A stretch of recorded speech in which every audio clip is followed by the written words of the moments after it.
See him a beast when he hear that sound like, yeah, beat on the beat when he hear that sound like, woo. Yeah, bitch and the champ only need one round like, yeah, me, I'm a G bring heat in the sound like. Making his Cage Fury promotional debut at CFFC 118. Haven't talked to you in a while, my friend, but live out of Long Island MMA, Ashiek Ajim. Ashiek, my man. 2 weeks out from the big debut. How you doing, man? Yeah, what's up, Jake? How are you? I'm doing good though, man. Feeling good. 2 weeks out, ready to go, ready to fight. You got the big beard on right now too. I love that. Yeah. The war beard and changing up the look a little bit. We'll see. Actually, what happened was I got kind of lazy just shaving the beard and the hair and everything, and then people were like, "Man, you should keep the beard." So I was like, "All right, you know what? I'll shave the head, keep the beard. Now I just gotta go to a barber, like get it lined up so it looks decent." Hey man, I always love a good beard, and that's a mean one. So Nice. war ready. And I'm just gonna get the BS out of the way, right off the bat. Because the last time we talked, dude, it was like right before your Contender Series fight. I don't need to go into it much more than that, obviously. Didn't go your way, unfortunately. It was a tough fight. Can you walk me through it all? What went wrong? I know that was all the way back in like September. Yeah. Well, nothing. I wouldn't say anything really went wrong other than I got caught with a good shot. Yeah. Everything I expected about the kid coming in, I knew would happen. He would come out pretty aggressive, and I was feeling him out at first. What I would say did, I don't want to let too much out for like any opponents watching this, sure, or Wilson might be watching it, but I just feel like I overcommitted a couple of times with some counters, and then maybe he picked up on that and was able to sneak through with a right hand. But the thing about the knockout too, because I guess I'll go into it since we're talking about it. After the fight, like I didn't like you get knocked out, so you don't know what happened, what happens like right away. So I didn't even watch the fight back because I was like, man, fuck it. I feel like I thought I threw something stupid, I did something dumb, and I looked stupid and everything, and it just got fucked up. Yeah. But maybe like 2 weeks after the fight is when I finally decided, all right, I'll watch it. And then watching the fight, I was like, all right, I look good, I look decent, I'm there. And then when I saw the punch that I got caught with, I was like, wait, what the fuck just happened? It was one of these grazing right hands that didn't even catch me flush. It just like brushed my ear. I actually had like a cut in my ear from where it just like passed by my ear, and just I guess my equilibrium went. And then the follow-up shot he caught me with, that definitely was a clean shot because I was posting on one hand, off balance, my feet were together, and I can see how I got knocked out from that. But the shot that caught me first, it was kind of confused. I was like, damn, but you know, shit happens. The best in the world get caught, and then I just chalked it up to that. Take what I can learn from it, from the experience, from the fight, and then just move on from there. And are you like extremely motivated coming off of that to get back in the win column? Yeah, of course. You get motivated after a loss. You train harder, and the positive thing or the good thing about it was that I'm kind of like right where I left off in the local scene, regional scene. Kind of just went for that step up for the Contender Series, didn't quite make it, and then just pick up right where I left off on the local scene. I wanted to go chase other belts, chase other promotions, step up in the regional scene, and then that's what I'm doing right now. And obviously I mentioned you're at Long Island MMA. Just for like the new viewers who didn't watch our first interview, can you just refresh us? Who are some of your coaches, training partners, teammates? Yeah, so I train out of Long Island MMA. That's in Long Island, New York, if you guys don't know. My coaches are Brian Michelino, Ryan LaFleur, and Greg DiPasquale. We're not the most well-known. Actually, in the local scene, yes, we are well-known in New York and the Long Island area. We are, but as far as like worldwide, because in this area we also have Law MMA where Aljamain Sterling is at, so people know them a little bit more. But we do cross train a little bit sometimes, and we're definitely one of the biggest gyms out in New York right now. And I got a lot of good training partners and everything here in this one facility where just take care of business right here. And camp overall, man, how has it been? Like, obviously, don't give too much away to opponents, but you feel like you had a good camp? Oh yeah, I mean, it's cliche to say like, yeah, I had the best camp of my life, but camp definitely going well. Kind of just learned from past camps, like what I should keep doing, what I should do to get myself ready for this fight, and also what I should kind of eliminate, learn from past fights. Like, because as I I'm really going into detail here, but I guess as I've gotten older, like you learn to train smarter and not harder. So part of it is you have to let your body rest a little bit. So listen to your body when you have to rest, and then when it's time to train, you got to go hard and train and get that work in. So camp's going real well, and I feel like I'm really ready for this fight. And obviously, big training camp, big fight coming up. April 1st, CFFC 118, 2300 Arena. Vilson, how do you say Vilson's last name? Do you know how to say it? Vilson is Drigioni, yes. I think that's how you say it. I think the N is silent, so it's Drigioni. It doesn't matter. Your interview, not his. I just, I try to get that out there. But anyways, you're taking on Vilson, Bantamweight title fight, dude. First of all, your first fight in the promotion. How the hell are you fighting for a title? They like you that much over there? Yeah, that's what was confusing to me. So see, I see you're probably in the same mindset here. So I was like, what's going on? I was thinking, why? I'm the promotional newcomer. Like, why would they give me a title shot right off the bat?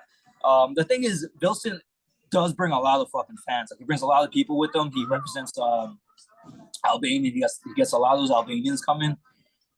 And the way I saw it, like in my eyes, I feel like the promotion, they see me as like, I definitely have I wouldn't say a name, but I have like a good background to me. I've won a regional belt in another promotion. I've been on the Contender series, so sort of like have some accolades behind me. So they're like, all right, we can probably build our guy Vilson, who's fought for us a couple of times, off of this guy. Or if I win, then maybe we can keep just building this guy as a newcomer, and then so maybe it's a win-win for them. So I guess that's how they saw it. I mean, you definitely bring the hype. You definitely bring the skill, like you said, Contender series, regional champ. I think I wasn't surprised. I was excited, if anything, to hear that you got the shot. What are your thoughts on Vilson overall as an opponent, both like stylistically and just him as a dude? Man, the thing of Vilson sucks, man. No, I'm just kidding. No, let me stop. I was like, oh, here we go. No, Vilson's really good. I respected it. He's the thing.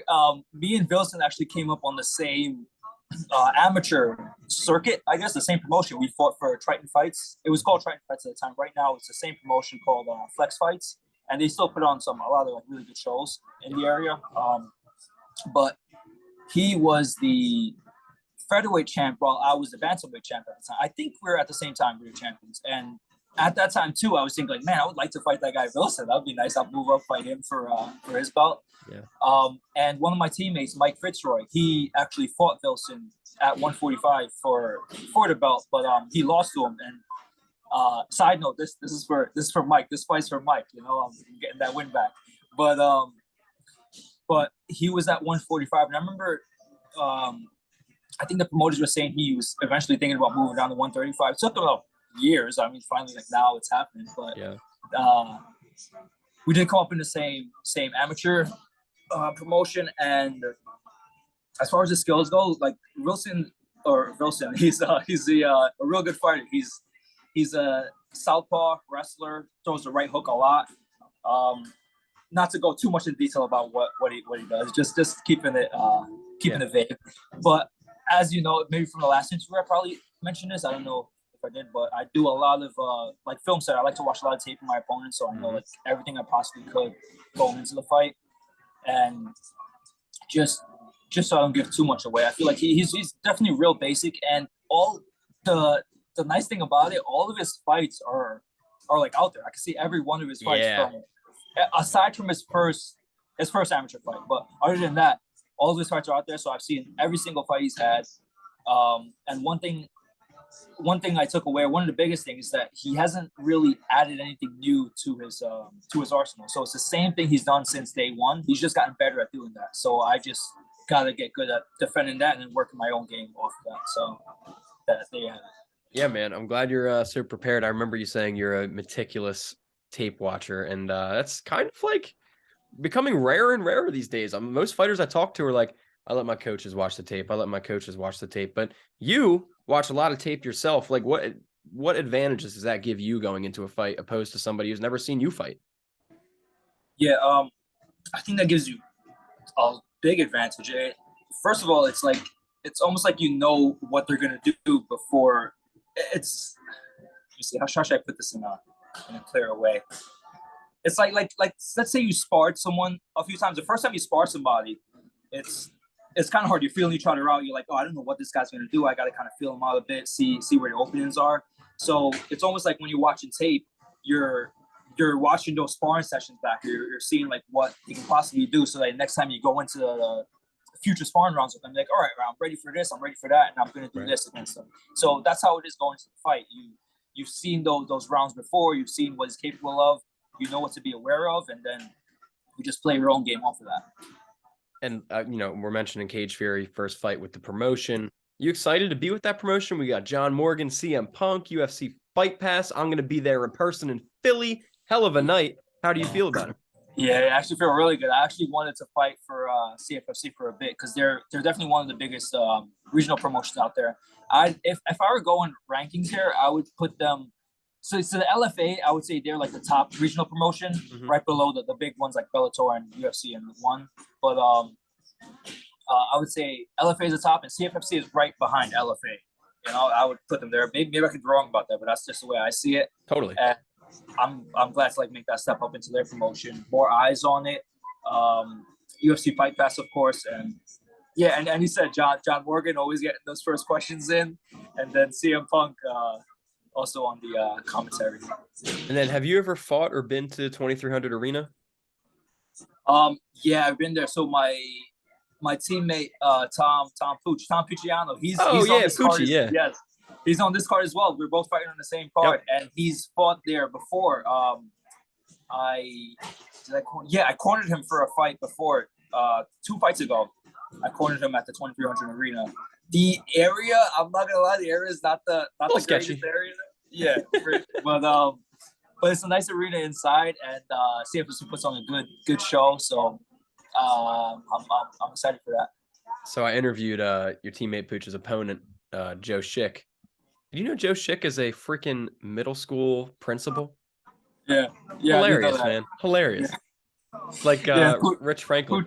Pooch has been talking about it the whole time. It's like he's gonna just telling this guy just stick to teaching or whatever. It's tired from fighting. Yeah, Joe, he trains up, I guess, kind of close to you guys. He's in New Jersey. I don't know how far Dante Rivera's is from you. Yeah, it's in Jersey. Not super close, but Dante Rivera has come up a couple times before, a few years back, and he has a good relationship with our coaches here. Yeah, but both great gyms, and I'm excited for that fight too. And 2300 Arena, I was just mentioning, dude, my favorite thing about it is how close everything is. It's like, as a fan and media member, you're right up against the cage, feeling the sweat, the blood. It's like very intimate environment. Do you prefer that? I know you said you never fought there, you've only cornered there, but do you prefer like a more intimate, close quarters, loud, rowdy environment opposed to a big, wide open arena? Honestly, I don't really think about any of that as a fighter, at least. As a fighter, sure. I don't really think about like what type of arena it is. But as a fan, I love those types of arenas, man. Those small, real intimate ones where you're so close to the cage as a fan, you can like walk up to it almost, and you like hear every sound. You can hear the fighters, you can hear the coaches. I really like those arenas as a fan, but as a fighter, it doesn't really matter to me. I mean, yeah, you're just in there beating someone up. It doesn't matter. Yeah, you're not really thinking about it. So Ajik, man, before we get out of here, there's one more thing. A lot of fans, friends, supporters, gonna have a lot of eyes on you. Your first CFFC fight, coming off Contender Series. You're a big name now, mighty guy. So anything you'd like to say to everybody, the mic is yours. Yeah, I just want to thank everybody for the support. I appreciate all I'm not really big on the social media. I just use Instagram. So all the followers on there, like thanks for supporting me and following me and following the journey.